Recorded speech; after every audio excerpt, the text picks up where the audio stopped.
الرحمن الرحیم۔ بہت سارے لوگ شب برات کے حوالے سے کچھ غلط فہمیوں کے شکار ہیں، جس میں بعض لوگ تو بہت زیادہ شدت اختیار کرتے ہیں اور وہ بھی یعنی جو حد ہے اس سے تجاوز کر جاتے ہیں، اور بعض لوگ تو انکاری کرتے ہیں، وہ کہتے ہیں کہ ہے ہی نہیں ہے۔ تو حقیقت یہ ہے کہ شب برات ایک فضیلت اور عبادت کی رات ہے۔ اس رات میں جاگ کر انفرادی طور پر عبادت کرنا، نفلیں پڑھنا، قرآن پاک کی تلاوت کرنا، ذکر و اذکار کرنا، اپنے لیے، والدین کے لیے اور دیگر تمام مسلمان مرد و عورتوں کے لیے مغفرت اور رحمت وغیرہ کی دعائیں کرنا، یہ مستحب ہے۔ مختلف احادیث میں اس رات کا ذکر آیا ہے، مجموع الزوائد کے اندر ہے۔ اسی طریقے سے کئی احادیث سے رسول اللہ صلی اللہ علیہ وسلم نے فرمایا، اللہ تبارک و تعالیٰ یہ شعبان کی جو 15ویں راتیں ہیں تو اللہ تبارک و تعالیٰ کی رحمت متوجہ ہوتی ہے، اور اس کے اندر ہر اس شخص کی بخشش ہو جاتی ہے جو اللہ تبارک و تعالیٰ سے مغفرت طلب کرتا ہے، تو مشرک کی نہیں ہوتی اور مشاحن کی نہیں ہوتی۔ اب رسول اللہ صلی اللہ علیہ وسلم نے فرمایا کہ اس رات میں عبادت کرنا، دن کو روزہ رکھنا مستحب عمل ہے، نفلی روزہ ہے۔ یعنی مطلب یہ ہے کہ اگر کسی نے رکھا تو ثواب ہے، اگر کسی نے نہ رکھا روزہ تو گناہ نہیں ہے، اس کا مطلب یہ ہے۔ اور کچھ لوگ اتنی زیادہ اس کو اہمیت دیتے ہیں کہ وہ کہتے ہیں کہ اگر روزہ رکھ لیا نا تو بس ہمارا کام بن گیا، اور پھر اس کے رکھنے کے بعد خرابی یہ ہوتی ہے کہ وہ فرائض کو بھی چھوڑ دیتے ہیں۔ مثلا کسی نے روزہ رکھا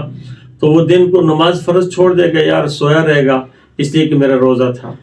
تو اس روزے کا کیا فائدہ ہے کہ جس سے اس سے فرض متاثر ہو رہی ہو؟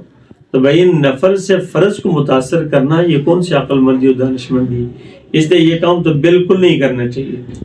دوسری، کچھ لوگ ایسے ہیں کہ اس رات کے اندر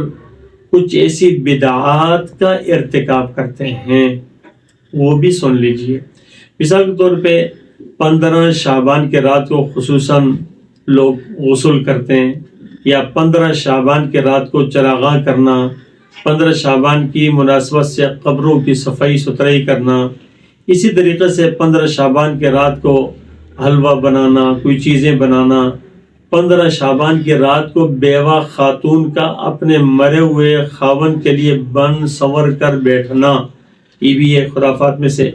گھر کے اندر کسی حصے میں بستر لگانا، اور اس نیت سے کہ مردہ کی روح آ کر آرام کرے گی۔ اسی طرح مرے ہوئے شخص کی خاطر اس کی پسند کے مطابق دسترخوان گھر کے کسی ایک حصے میں لگا دینا، اور اس نیت سے کہ روح آ کر کھائے گی۔ اسی طرح قبروں پر رات میں جا کر نعرہ تکبیر بلند کرنا، اور پھر